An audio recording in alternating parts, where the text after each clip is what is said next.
اب بھائیوں نے آپس میں میٹنگ بٹھائی کہ یہ جو یعقوب علیہ السلام یوسف سے اتنی محبت کرتے ہیں، اس کا کوئی توڑ بھی ہونا چاہیے۔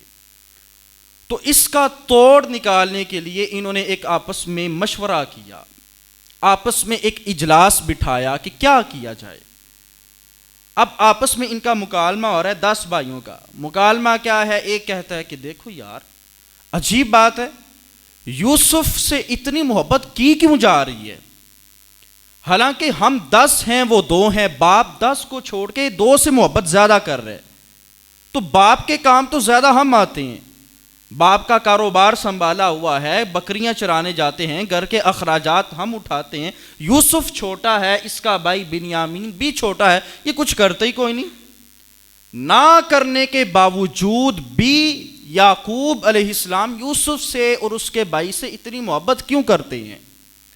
پچھلے جو میں اس کی توجیحات بیان کی گئی تھی کہ ان میں سے چند ایک تو یہ ہیں کہ یعقوب علیہ السلام اس لیے یوسف سے محبت کرتے تھے چونکہ یوسف علیہ السلام کی جو والدہ تھیں وہ بچپن میں انتقال کر گئیں، تو اس لیے چونکہ یوسف علیہ السلام کو ماں کی محبت ملی نہیں تھی تو باپ نے کہا کہ چلو میں ڈبل محبت اس سے کرتا ہوں تاکہ اسے اپنی ماں کی جو محبت ہے اس کی کمی محسوس نہ ہو۔ ایک تو یہ، اور دوسرا یہ کہ یوسف علیہ السلام کو اللہ نے نبوت عطا فرمانی تھی جو کہ یعقوب علیہ السلام کو پتہ چل گیا تھا۔ دوسرا یہ، اور تیسرا یہ کہ یوسف علیہ السلام پہلے ہی اپنا خواب بیان کر چکے تھے باپ سے، تو یہ سارا معاملہ بھائیوں کے سامنے تھا۔ تو ان حالات کے پیش نظر کہ مزید بغض نہ بڑھ جائے، دشمنی نہ بڑھ جائے، تو یعقوب علیہ السلام نے جو ہے وہ اپنے بیٹے کو بچانا چاہا، لیکن کہتے ہیں کہ جو تقدیر میں ہوتا ہے ہوتا وہی ہے، جو خدا چاہے گا وہی ہوگا۔ خدا کو منظور تھا کہ یوسف علیہ السلام اپنے اس خواب کی تعبیر کے لیے 40 سال انتظار کریں، تو ایسا ہوا۔ تو آگے سنیں، اللہ فرماتا ہے اب ان کے بھائیوں نے آپس میں کیا کہا ایک دوسرے سے۔ کیا معاشرہ ہے یار، کیا زمانہ ہے کہ خونی بھائی ایک دوسرے کا خون کرنے پہ آ جاتے ہیں۔ یہ دنیا کی لالچ ایسی ہے، وہ بہن بھائی جو بچپن میں ایک دوسرے کے بغیر رہنا گوارا نہیں کرتے، پھر یہی مال کی لالچ آتی ہے، دنیا کی لالچ آتی ہے کہ وہ ایک دوسرے کو دیکھنا بھی گوارا نہیں کرتے۔ وہ بہن بھائی کہ جو ایک دوسرے کے بغیر کھانا نہیں کھاتے، بڑا بھائی کہتا ہے ابھی رک جاؤ کھانا نہیں کھائیں گے، کیوں؟ چھوٹا آ جائے پھر اکٹھے کھائیں گے۔ چھوٹا بیٹھا ہو وہ کہتا ہے کھانا بعد میں کھائیں گے، کیوں؟ بڑا آئے گا پھر کھائیں گے، اکٹھے مل کے کھائیں گے۔ بچپن میں جن کی حالت یہ ہوتی ہے کہ ایک دوسرے کے بغیر ان کے پیٹ میں نوالا بھی نہیں جا رہا ہوتا روٹی کا ایک، اور پھر یہی دنیا کی لالچ ان کو قتل و غارت پہ لے آتی ہے۔ اب قرآن کا وہ منظر دیکھیں، اقتلوا یوسف او اطرحوہ ارضا یخل لکم وجہ ابیکم وتکونوا من بعدہ قوما صالحین۔ اب بھائیوں نے یہ مشورہ کر رہے ہیں آپس میں۔ اب ان میں سے ایک بولنے والے نے یہ بولا کہ بات سنو میری، اس کا حل میں بتاتا ہوں۔ اگر تم یہ چاہتے ہو کہ باپ کی توجہ ہماری طرف ہو، یوسف سے اور بنیامین سے ہٹ جائے، تو میں تمہیں اس کا ایک حل بتاتا ہوں۔ دوسروں نے کہا ہاں بتاؤ، کیوں نہیں، ہم بھی یہی تو چاہتے ہیں، اس لیے یہ اجلاس بٹھایا ہے، کیا کیا جائے؟ اللہ اکبر۔ کہنے والے نے کہا اقتلوا یوسف، اس کا حال یہ ہے یوسف کو قتل کر دو۔ یہ کون کہہ رہے ہیں؟ بھائی کہہ رہے ہیں۔ کون کہہ رہے ہیں؟ سارے بولے کون کہہ رہے ہیں؟ بھائی کہہ رہے ہیں۔ کیا کہہ رہے ہیں؟ اقتلوا یوسف۔ حل ایک ہی ہے، وہ یہ ہے کہ یوسف کو قتل کر دو، جان ہی چھوٹے، کہانی ختم۔ جب وہ ہی نہیں رہے گا تو باپ اس سے محبت کیا کرے گا؟ پھر جب وہ رہے گا نہیں باپ تو پھر ہم سے محبت کرے گا نہ چاہتے ہوئے بھی۔ تو کیا ہے؟ اقتلوا یوسف، تم یوسف کو قتل کرو۔ اللہ اکبر۔ یا اگر تم یہ نہیں کر سکتے تو ایسا کرو کہ اس کو کہیں دور زمین پہ پھینکاؤ، تمہارے باپ کا چہرہ پھر تمہاری طرف ہی رہے گا اور اس کے بعد تم نیک ہو جانا۔ مشورہ دینے والا کیا مشورہ دے رہا؟ وہ کہتا تم ایسا کرو، یوسف کو قتل کرو۔ اگر تم قتل نہیں کر سکتے تو پھر ایسا کرو، اس کو دور دراز کسی صحرا میں پھینکاؤ۔ ہوگا یہ کہ کوئی بھیڑیا اس کو کھا جائے گا، ہم روتے ہوئے باپ کے پاس آئیں گے اور اپنا رونا پیش کریں گے، آنسو جھوٹے گرائیں گے، کہیں گے او ابا جی پتہ نہیں چلا بیڑیا کھا گیا، تو پھر کہنے والے نے کہا جب یہ سارا معاملہ ہو جائے گا نا، پھر اس کے بعد تم باپ کی نظروں میں پھر نیک ہو جاؤ گے۔ یہ تو وہی صاحب ہوا سوچ ہوئے کھا کے بلی حج کو چلی، بھئی بعد میں نیک ہو جانا۔ اب سنیں، اللہ فرماتا ہے کہ ان کا یہ انداز تھا کہ انہوں نے کہا کہ یوسف کو قتل کرو یا دور زمین میں پھینک کے آؤ۔ اس کے بعد جب ایک نے یہ کہا کہ یہ کر لو تو دوسرا بولا قال قائل منہم لا تقتلوا یوسف وَأَلْقُوهُ فِي غَيَابَةِ الْجُبِّ يَلْتَقِطْهُ وَأَلْقُوهُ فِي غَيَابَةِ الْجُبِّ يَلْتَقِطْهُ بَعْضُ السَّيَّارَةِ إِن كُنتُمْ فَاعِلِينَ۔ جب ایک نے کہا کہ یوسف کو قتل کرو تو ان میں سے پھر دوسرا بولا، علماء فرماتے ہیں یا یہوذا بولا یا روبیل بولا، یہوذا بھی یہودا بھی بتایا تھا۔ خیر ان دونوں بھائیوں میں سے کوئی ایک بھائی بولا تو وہ کہنے لگا نہیں تم ایسا کرو، یوسف کو قتل نہ کرو۔ کیوں؟ قتل تو بہت گناہ عظیم ہے، یہ تو بہت بڑا گناہ ہے، قتل نہ کرو۔ تو کہا پھر کیا کیا جائے؟ کہا یوسف کو قتل نہ کرو بلکہ ایسا کرو اسے کسی کنویں میں پھینکاؤ، کنویں میں پھینکاؤ تاکہ اسے کوئی مسافر اٹھا کے لے جائے۔ اگر تم نے کچھ کرنا ہے تو قتل جیسا یہ گناہ نہ کرو۔ وہ حابیل قابیل والی کہانیاں بھول چکے ہو؟ حابیل قابیل، ویسے ترکی لوگ کہا کرتے ہیں کہ جب تم سے کوئی کہے نا کہ میں تمہارا بھائی ہوں تو اس سے پوچھا کرو حابیل بھائی ہو یا قابیل کی طرح والے بھائی ہو۔ بھائی حابیل کی طرح بھائی ہو یا قابیل کی طرح بھائی ہو، یہ پوچھا کرو۔ قابیل نے قتل کیا اس کائنات کا سب سے پہلا اور وہ دھتکار دیا گیا، 1 سال تک حابیل کی لاش کو اٹھا کے اپنے پشت پہ پھرتا رہا زمین پہ۔ اور دیکھیں باپ تو پھر باپ ہوتا ہے، اس کی محبت کا اندازہ کون لگا سکتا ہے؟ اگرچہ کڑوی اور سخت دوائی ہے ظاہری طور پہ، لیکن باپ کو تو اولاد سے محبت ہوتی ہے نا۔ اس نے تو قتل کر دیا۔ جب آدم علیہ السلام حج بیت اللہ کر کے واپس آئے اور پتہ چلا کہ اس نے حابیل کو مار دیا، تو آدم علیہ السلام اپنے حابیل بیٹے کے غم میں 40 سال تک روتے رہے۔ یہ بھائیوں کی دشمنی یہ دنیا کی لالچ کی وجہ سے چلتی آ رہی ہے، اور جنہوں نے یہ دشمنیاں نبھائی ہیں ان کو کچھ بھی ملا وہ خالی رہ گئے ہیں، اور جنہوں نے آپس میں محبت سے ایک دوسرے کا وقت گزارا ہے، اتفاق سے رہے ہیں، صلح سلوک سے رہے ہیں، تو پھر وقت ان کا کچھ بگاڑ سکا نہیں ہے۔ بھائی ایک دوسرے کی چونکہ طاقت ہوتے ہیں۔ خیر اب سنیں، وہ کہنے لگا تم ایسا کرو کہ یوسف کو کسی کنویں میں پھینک دو تاکہ اسے کوئی مسافر اٹھا کے لے جائے۔ اب سنیں، قالوا یا ابانا ما لک لا تأمنا علی یوسف وإنا لہ لناصحون ارسلہ معنا غدا یرتع ویلعب وإنا لہ لحافظون۔ بھائیوں نے کہا اے ہمارے باپ، آپ کو کیا ہوا کہ یوسف کے معاملے میں آپ ہمارا اعتبار نہیں کرتے؟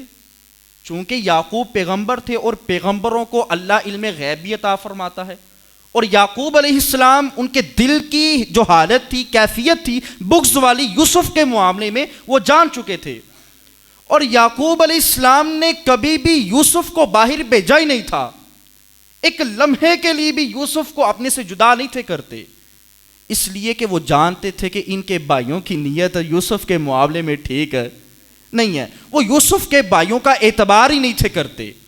تو اب وہ بھائی آئے، چونکہ اب انہوں نے مشورہ کر لیا کہ ٹھیک ہے ہم ایسا کرتے ہیں، قتل تو نہیں کرتے، البتہ یہ ہے کہ یوسف کو کسی کنویں میں پھینک دیں گے۔ تو اب یہ سارا جب اجلاس طے پا گیا، یہ بات طے پا گئی، تو اب سارے بھائی اکٹھے ہو کے باپ کی بارگاہ میں آئے یعقوب علیہ السلام کے پاس۔ تو وہ آ کے کہنے لگے ابا جی آپ کو کیا ہے کہ آپ یوسف علیہ السلام کے معاملے میں ہم پر اعتبار ہی نہیں کرتے؟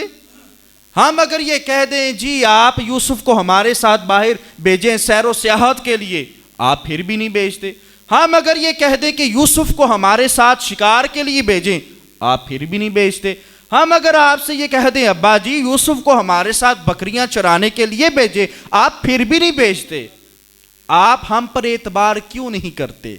اب سنیں، جب انہوں نے کہا نا کہ آپ ہم پر اعتبار نہیں کرتے، تو آگے سے بھائیوں نے کہا ابا جی یہ بات آپ کو جان لینی چاہیے کہ ہم تو یوسف کے خیر خواہ ہیں، ہم سے بڑا کوئی خیر خواہ کوئی نہیں ہے۔ وہ کسی نے کہا تھا خنجر سے کرو بات نہ تلوار سے پوچھو، خنجر سے کرو بات نہ تلوار سے پوچھو، میں قتل کیسے ہوا یہ میرے یار سے پوچھو، کچھ بھول ہوئی ہے تو کوئی سزا بھی ہوگی، میں سب کچھ بتا دوں گا مگر پیار سے پوچھو۔ انہوں نے کہا ابا جی ہم تو یوسف کے خیر خواہ ہیں اور آپ ہم ہی پہ اعتبار نہیں کرتے، آپ ایسا کریں آپ کل نہ اسے ہمارے ساتھ بھیجیں تاکہ یہ بھی کوئی سیر و سیاحت کرے، کھیلے کودے، اس کو بھی پتہ چلے، اس کا بھی ذہن فریش ہو، یہ بھی دنیا داری دیکھے، دنیا کی نظارے دیکھے، خوبصورتی دیکھے۔ اچھا یوسف نے دنیا کی کیا خوبصورتی دیکھنی ہے جس کو اللہ نے خود ہی اتنا پیارا بنایا ہے؟ اب سنیں، اتنی سی بات کی نا تو آگے سے باپ نے کہا قال انی لیحزننی ان تذهبوا به واخاف ان یاکلہ الذئب وانتم عنہ غافلون، فرمایا بے شک تمہارا اسے لے جانا مجھے غمگین کر دے گا اور میں اس بات سے ڈرتا ہوں کہ اسے بھیڑیا کھا لے اور تم اس کی طرف سے بے خبر ہو جاؤ۔ وہ بہانہ جو بعد میں بیٹوں نے تراشنا تھا کہ یوسف کو بھیڑیا کھا گیا، باپ نے وہ پہلی بتا دیا۔ پہلے نمبر پہ تو بات یہ ہے کہ مجھے نا اس کی جدائی ذرہ لمحہ بھی برداشت نہیں ہے، میں اس کی جدائی کو برداشت نہیں کر سکتا، لیکن اگر تم کہتے ہو کہ ہم نے اسے لے کے جانا ہے تو مجھے پھر ایک نا بات کا اندیشہ ہے، وہ یہ ہے کہ کہیں اس کو بھیڑیا نہ کھا جائے اور تم اپنے معاملات میں الجھے ہو، اور بے خبری میں اسے بھیڑیا اگر کھا گیا تو میں دوسرا یوسف کہاں سے لے کے آؤں گا؟ یوسف تو ایک ہی ہے نا، میں دوسرا یوسف کہاں سے لاؤں گا؟ انہوں نے پھر جب یہ باپ نے کہا تو آگے سے سنیں، اب قالوا لئن اکلہ الذئب ونحن عصبۃ انا اذا لخاسرون، اب آگے سے بیٹے کہنے لگے ابا جی اگر اسے بھیڑیا کھا گیا حالانکہ ہم 10 بندے اس کے ساتھ جائیں گے، تو یہ اس کا ویسے مفہوم یہ بنتا ہے، تو انہوں نے کہا اگر ہم 10 بندوں کے ہوتے ہوئے بھی بھیڑیا یوسف کو کھا جائے پھر تو ہماری مردانگی تو کسی کام کی نہیں نا، ہم 10 بندے بھی اگر یوسف کو بھیڑیے سے نہ بچا پائیں تو پھر ہم 10 کے ہونے کا کیا فائدہ؟ اب اتنی سی بات کی تو یعقوب علیہ السلام مان گئے۔ یعقوب علیہ السلام کچھ ہوتا ہوا دیکھ رہے تھے، ان کو مستقبل کا پتہ تھا کہ جو آنے والے حالات میں ہونا ہے۔ یعقوب علیہ السلام نے پھر کیا کیا کہ حضرت ابراہیم علیہ السلام کی قمیص مبارک، یہ وہ قمیص ہے کہ جب حضرت ابراہیم علیہ السلام کو کپڑے اتار کے آگ میں داخل کیا جانے لگا تھا نا، تو اللہ نے جبرائیل کو بھیجا، جبرائیل یہ جنت سے قمیص لے جاؤ میرے خلیل کو پہنا کے آؤ۔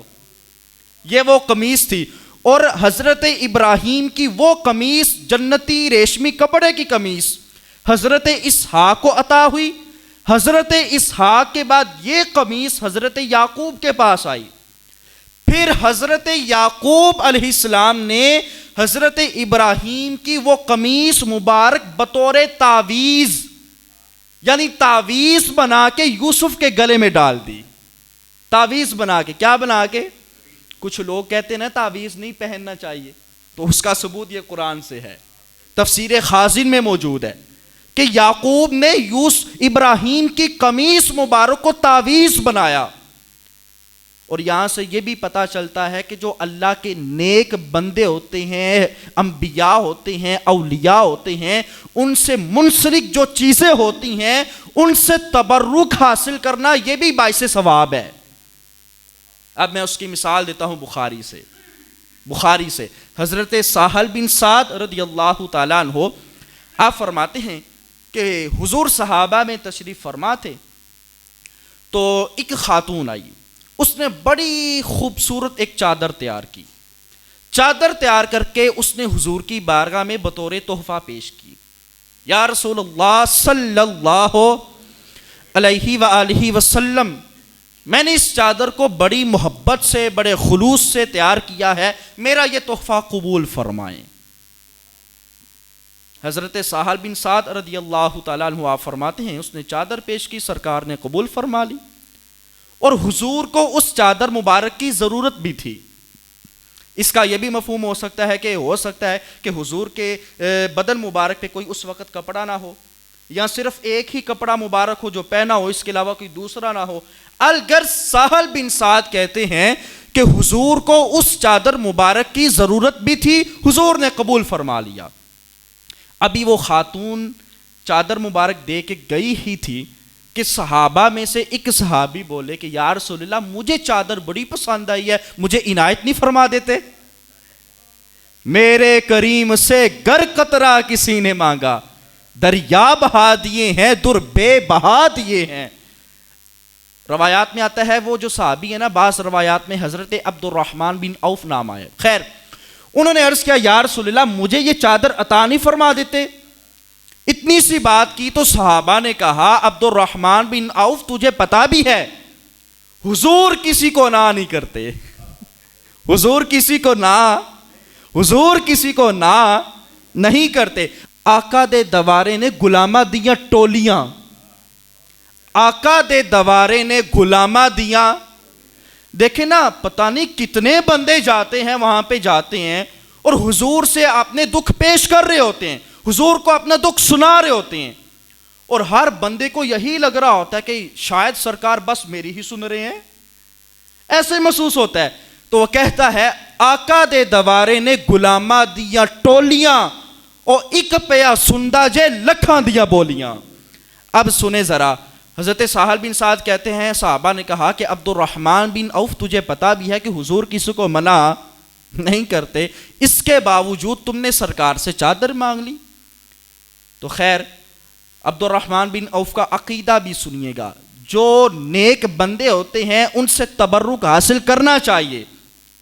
سہل بن سعد کہتے ہیں سرکار نے اپنی چادر مبارک عطا فرما دی عبد الرحمن بن عوف کو، تو پھر بعد میں صحابہ نے پھر کہا کہ تجھے یہ چادر نہیں تھی مانگنی چاہیے، حضور کو خود ضرورت تھی۔ اب عبد الرحمن بن عوف کا عقیدہ سنیں، بخاری ہے، عبد الرحمن بن عوف صحابہ سے کہنے لگے صحابہ تمہیں کیا لگتا ہے میں نے یہ گرمی اور سردی سے بچنے کے لیے مانگی ہے؟ ارے میں نے تو فقط یہ چادر مبارک اس لیے مانگی ہے چونکہ اس کو جو نسبت ہے وہ سرکار سے ہو گئی ہے، تو میں نے اس نیت سے مانگی ہے کل جب میں مر جاؤں گا تو اس چادر مبارک کو بطور کفن میرے لیے استعمال کیا جائے۔ حضرت سہل بن سعد کہتے ہیں پھر ایسا ہی ہوا، جب ان کا انتقال ہوا تو وہ چادر مبارک ان کے کفن کے طور پہ استعمال بھی کی گئی۔ تو اب سنیں، تو حضرت یعقوب علیہ السلام نے یوسف علیہ السلام کو ابراہیم علیہ السلام کی قمیص مبارک بطور تعویذ ان کے گلے میں ڈال دی۔ فلما ذهبوا به واجمعوا ان يجعلوه في غيابة الجب واوحينا اليه لتنبئنهم بامرهم هذا وهم لا يشعرون۔ پھر جب یوسف علیہ السلام کے بھائی یوسف کو لے گئے اور سب نے اتفاق کر لیا کہ ہم اس کو تاریک کنویں میں ڈال دیں گے، اور ہم نے اسے وحی بھیجی کہ تم ضرور انہیں ان کی یہ حرکت یاد دلاؤ گے اور اس وقت وہ جانتے نہ ہوں گے۔ اب اللہ فرماتا ہے کہ مفسرین کرام فرماتے ہیں، تفسیر خازن میں بھی یہ موجود ہے کہ جب باپ نے اجازت دے دی تو جب تک یوسف علیہ السلام اور ان کے بھائی یعقوب علیہ السلام کو نظر آتے رہے تب تک یوسف علیہ السلام کے بھائیوں نے یوسف علیہ السلام کو اپنے کندھوں پہ بڑے پیار سے بٹھا کے رکھا تاکہ باپ کو یہ رہے کہ ہم تو اس سے بڑی محبت کرتے ہیں۔ تب تک وہ یوسف کے لاڈ دیکھتے رہے، نخرے اٹھاتے رہے، یوسف کو اپنے کندھوں پہ بٹھا کے سفر کرواتے رہے، اور جیسے ہی یوسف علیہ السلام اور ان کے بھائی یعقوب کی آنکھوں سے اوجھل ہو گئے تو انہوں نے پٹک کے زمین پہ دے مارا، یوسف علیہ السلام کو زمین پہ دے مارا، اور کوئی ادھر سے تھپڑ مارتا ہے کوئی ادھر سے تھپڑ مارتا ہے، اور قریب تھا کہ وہ بھائی یوسف علیہ السلام کو قتل کر دیتے تو وہ شخص روبیل یا یہودا اس نے کہا کہ یار دیکھو ہم نے تو معاہدہ کیا ہے ہم یوسف کو قتل نہیں کریں گے، تم پھر قتل کرنے والے ہو۔ اس نے معاہدہ یاد کروایا تو بھائیوں نے کہا ہاں چلو ٹھیک ہے قتل نہیں کرتے، ہم ایسا کرتے ہیں، یہ پاس ہی کنواں ہے۔ علماء فرماتے ہیں کہ وہ کنعان سے، سرزمین کنعان سے 9 میل کی دوری پہ وہ ایک کنواں تھا، اور وہ کنواں اس طرح کا تھا کہ اوپر سے وہ تنگ تھا اس کا منہ، اور نیچے سے وہ سارا کشادہ تھا، کھلا ہوا تھا۔ تو انہوں نے کہا ٹھیک ہے، پہلے تو انہوں نے یوسف علیہ السلام کو مارا، مارنے کے بعد جب یوسف علیہ السلام نے بھائیوں سے کہا کہ خدا کا خوف کھاؤ، کیا کر رہے ہو، میں بھی تو تمہارا بھائی ہوں، چھوٹا ہوں، میرے ساتھ کیوں اس طرح کر رہے ہو، خدا را اس طرح نہ کرو۔ تو بھائیوں نے تھوڑا سا ترس کھاتے ہوئے یوسف علیہ السلام کو اس کنویں میں پھینک دیا۔ یہ کون ہے؟ بھائی ہیں۔ یہ کون ہے؟ بھائیوں نے یوسف علیہ السلام کو کنویں میں پھینک دیا۔ اللہ اکبر۔ جب کنویں میں پھینکا تو یوسف علیہ السلام کے ہاتھ بندھے ہوئے تھے، اللہ نے جبرائیل کو بھیج دیا، جبرائیل جاؤ ایسا کرو کہ میرے یوسف کو بچا کے آؤ، اور سنو اس طرح کا بچانا ہے کہ یوسف کا ایک بال بھی گیلا نہیں ہونا چاہیے، ایک بال بھی گیلا نہ ہو۔ خیر، پھر اس کے بعد اللہ نے جب یوسف علیہ السلام کو بچا لیا جبرائیل کے ذریعے، تو اللہ تعالیٰ نے پھر جبرائیل کے ذریعے ہی یوسف کی طرف وحی بھیجی، یوسف پریشان نہیں ہونا، کیوں، ہم تمہارے ساتھ ہیں، ہم تمہارے ساتھ ہیں، تم نے ان کے ظلم پہ پریشان نہیں ہونا۔ یاد رکھو ایسا وقت ضرور آئے گا کہ جب ہم تمہیں شاہ مصر بنائیں گے، مصر کا تخت عطا کریں گے، پھر یہ تمہارے بھائی تمہارے پاس آئیں گے، پھر تم ان کو ماضی یاد دلانا اور بتانا تم نے اس طرح کیا تھا، اس طرح کیا تھا۔ یوسف کو بول گئے، یہ یاد بھی ہے، یوسف ایسا وقت ہم ضرور لائیں گے، تم ان کو ان کی یہ حرکتیں یاد دلانا، پریشان نہ ہونا، ہم تمہارے ساتھ ہیں۔ تو یوسف علیہ السلام کو تسلی ہوئی۔ اس کے بعد وَجَاءُوا أَبَاهُمْ عِشَاءً يَبْكُونَ، جب بھائیوں نے کنویں میں پھینک دیا تو پھر بھائی رات کے وقت اپنے باپ کے پاس روتے ہوئے آئے، روتے ہوئے، ابا جی اس طرح کر دیا۔ پہلے پیچھے سے وہ ہنستے آ رہے ہیں، رونا کہاں سے شروع کیا؟ جب گھر کے قریب آ گئے، جب گھر کے پاس پہنچ گئے نا تو چیخیں مار مار کے رونا شروع کیا۔ تفسیر خازن میں ہے، اس طرح واویلا مچا دیا۔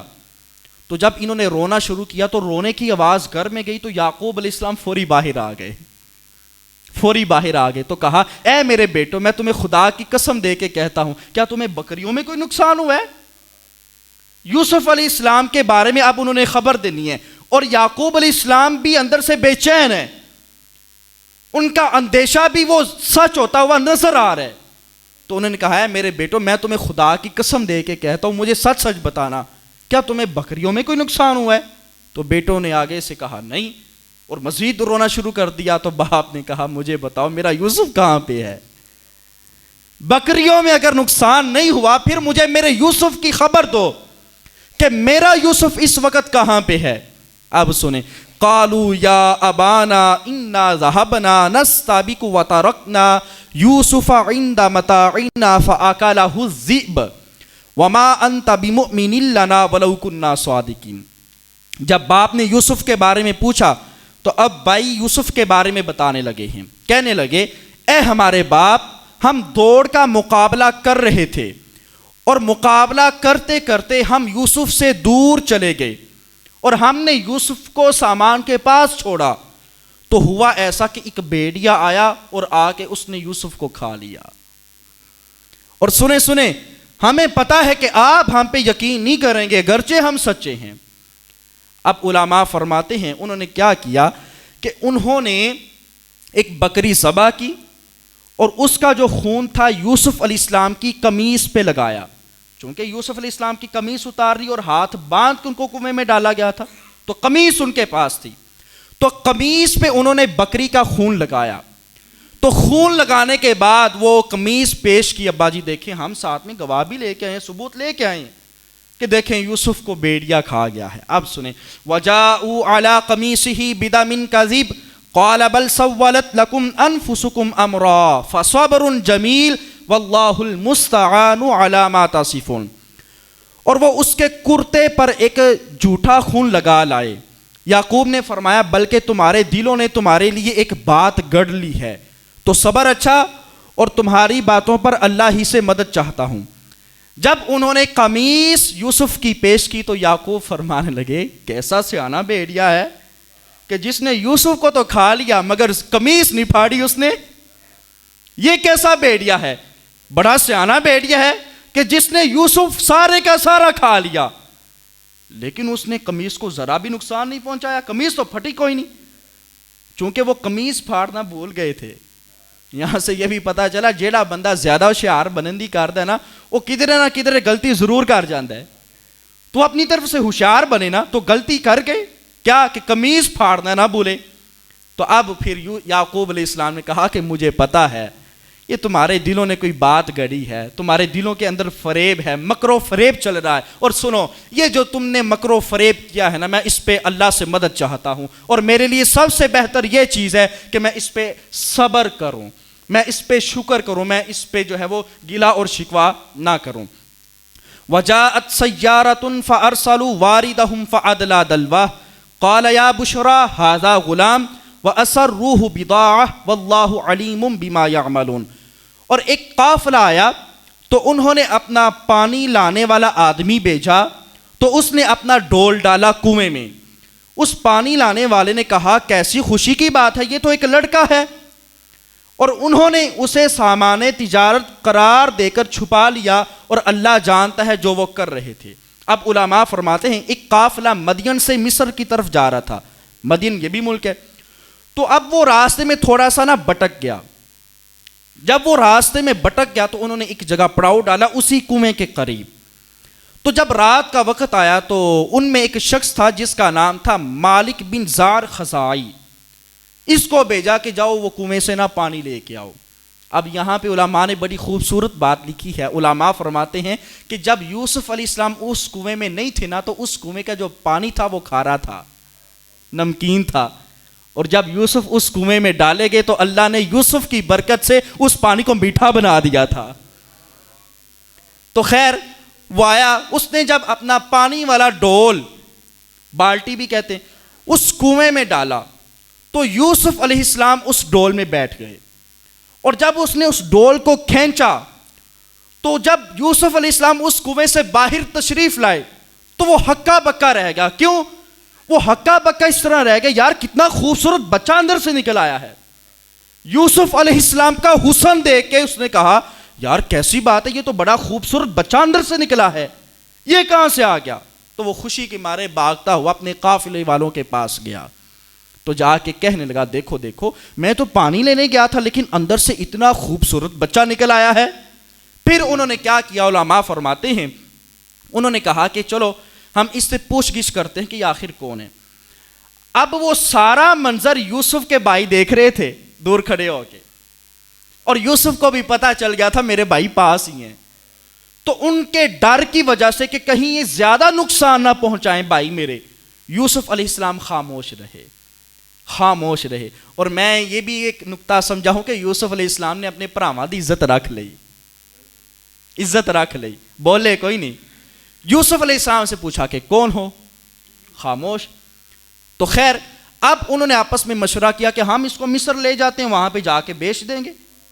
اتنی سی بات کی نا تو بھائی باگے ہوئے آئے۔ علماء فرماتے ہیں جب وہ باگے ہوئے آئے نا تو انہوں نے کہا کہ وہ ٹھہر جاؤ، اس کو کہیں نہیں لے کے جانا، یہ تو ہمارا باگا ہوا غلام ہے، ہم اس سے ہی تلاش کر رہے تھے، یہ تمہیں کہاں سے مل گیا؟ سگے بھائی کہہ رہے ہیں، انہوں نے کہا ہمیں تو کنویں سے ملا ہے۔ کہا اچھا۔ انہوں نے ایک تھپڑ مارا یوسف کو پھر سے، اور یوسف علیہ السلام رونا شروع کر دیا۔ دیکھیں نا یہ بھائی ہیں کیا کر رہے ہیں یار، یہ حسد کیا سے کیا کروا دیتا ہے۔ اب سنیں علماء فرماتے ہیں کہ انہوں نے کہا کہ اچھا چلو ٹھیک ہے، قافلے والوں نے کہا کہ تم پھر ایسا کرو، اگر تمہیں یہ غلام نہیں چاہیے تو ہمیں بیچ دو۔ انہوں نے کہا ہاں چلو ٹھیک ہے ہم تمہیں بیچتے ہیں۔ کہا کتنے کا؟ کہا تم ایسا کرو 20 درہم دے دو۔ کیا قیمت لگائی ہے، کتنے درہم؟ یوسف کو کتنے میں بیچ دیا؟ 20 درہم میں۔ کتنے میں؟ 20 درہم میں یوسف کو بیچ دیا۔ بھائیوں نے 20 درہم لیے اور کہا یہ غلام ہمارا، اب تمہارے والے، اب اس کے ساتھ جو کرنا ہے کرو، ہاں شرط یہ ہے یہ آس پاس کہیں نظر نہیں آنا چاہیے، اس کو کہیں دور لے جاؤ۔ تو اللہ فرماتا ہے ایسا ہی ہوا، وَشَرَوْهُ بِثَمَنٍ بَخْسٍ دَرَاهِمَ مَعْدُودَةٍ وَكَانُوا فِيهِ مِنَ الزَّاهِدِينَ۔ اور بھائیوں نے بہت کم قیمت چند درہموں کے بدلے میں اسے بیچ ڈالا اور انہیں اس میں کچھ رغبت نہ تھی۔ وقال الذي اشتراه من مصر لامرأته اکریمی مثواه عسى ان ينفعنا او نتخذه ولدا. اب چونکہ ٹائم ہو گیا، میں اس میں جو جملہ کہا تھا شروع میں، اب اس کو میں یہاں پہ اختتام پہ لاتا ہوں. ہم نے آغاز کیا تھا کہ بھائیوں نے کہا تھا جب مشورہ شروع کیا، کیا مشورہ کیا کہ تم ایسا کرو اقتلوا یوسف، کہ یوسف کو قتل کر دو. کیا کہا بھائیوں نے؟ یوسف کو کس نے کہا؟ کس نے؟ بھائیوں نے. بعض اوقات اس طرح ہوتا ہے کہ ہم جہاں پہ وفا ڈھونڈ رہے ہوتے ہیں وہاں وفا کوئی نہیں ہوتی، اور جن کو ہم اپنا سبھی کچھ سمجھتے ہیں اصل میں وہی دغا بازی کر جاتے ہیں، وہی لوگ. اب سنیں، بھائی کہہ رہے ہیں اقتلوا یوسف، تم ایسا کرو یوسف کو قتل کر دو. اور یہ قافلے والے کیا کہہ رہے ہیں؟ اکریمی. سنو سنو، اس کو تکلیف نہیں پہنچانا بلکہ اس کو عزت کے ساتھ رکھو. اپنے کہہ رہے ہیں یوسف کو قتل کر دو، بیگانے کہہ رہے ہیں عزت کے ساتھ رکھو. یہاں سے یہ بھی پتا چلا کہ بعض اوقات اس طرح ہوتا ہے کہ خونی رشتے دو نمبری کر جاتے ہیں، لیکن اللہ تعالیٰ ان کے بدلے میں پھر انسان کو احساس والے رشتے عطا فرماتا ہے کہ جو اس بندے کی قدر کرتے ہیں. انہوں نے یوسف کے حسن سے جانچ لیا کہ یار اس کی قیمت بڑی لگے گی، اس کو خراش بھی نہیں آنی چاہیے، اس کو عزت کے ساتھ رکھو. لیکن بھائی جان سکے، بھائیوں نے 20 درہم کے بدلے میں بیچ دیا. بھائیوں نے کیا کیا؟ کہا اس کو قتل کر ڈالو. بھائیوں کی کہانی یہ ہے وہ یوسف کو جان نہیں سکے، اور بیگانے ہیں کہ وہ یوسف کی قدر و منزلت کو جانچ رہے ہیں. وہ کہہ رہے ہیں یہ بندہ بڑے کمال کا ہے، اپنے کہہ رہے ہیں یہ بندہ بڑے کمال کا نہیں ہے. وہ سیانے آندے نے نا کہ چراغ تھلے نیرا ہوندا ہے، ادھر بھی وہی حال تھا کہ ان کو یوسف کے مقام کا پتہ، ان کو اگر پتہ چل جاتا نا کہ یہی وہ شخص ہوگا کہ جو بادشاہ مصر بنے گا، یہی وہ شخص ہوگا کہ جس کو تو ہم نے 40 سال کے بعد جا کے سجدہ کرنا ہے، یہی وہ شخص ہوگا، یہی وہ ہمارا بھائی ہے کہ جس کو باپ بھی سجدہ کرے گا، سجدہ تعظیمی. تو اگر وہ یہ مقام یوسف کا جان لے تو پھر وہ یوسف کو قتل کرنے کی کوشش ہے، وہ یوسف کو پھر ڈرانے کی کوشش ہے، وہ یوسف کو تکلیفیں پہنچاتے نہ اگر وہ مقام جان لیتے. تو یہاں سے یہ بھی پتہ چلا کہ بعض اوقات اس طرح ہوتا ہے کہ بندہ بڑی عاجزی اور سادگی کے ساتھ رہ رہا ہوتا ہے، لیکن وہ اپنا مقام اپنے دل میں چھپا کے رکھا ہوتا ہے جو عند اللہ اس کا مقام ہوتا ہے. تو اس طرح ہر کسی بندے کو تنگ، ہر بندے کا پھر اس طرح مذاق نہیں اڑانا چاہیے. اس طرح نہیں کہنا چاہیے لے تے کپڑے ہی پاٹے نے، انہوں تے بہندا ہی نہیں پتہ، انہوں تے کھلوندا ہی نہیں پتہ. نبی پاک صلی اللہ علیہ وآلہ وسلم نے ارشاد فرمایا کہ کچھ لوگ ایسے ہیں کہ تم ان کو یہ سمجھتے ہو کہ ان کی حالت بڑی خراب ہے، ان کو کپڑے نہیں پہننے آتے، ان کا اٹھنا بیٹھنا ٹھیک نہیں، لیکن سرکار فرماتے ہیں اللہ کے نزدیک ان کی عزت اور ویلیو اتنی زیادہ ہوتی ہے، اگر وہ کسی کام پہ اللہ کو قسم دے دیں تو پھر اللہ ان کی قسم کو پورا فرما دیتا ہے. ان کی یہ ویلیو ہوتی ہے. تو دعا کریں اللہ تبارک و تعالی ہمیں ایک دوسرے کی عزت سمجھنے کی، قدر سمجھنے کی توفیق عطا فرمائے.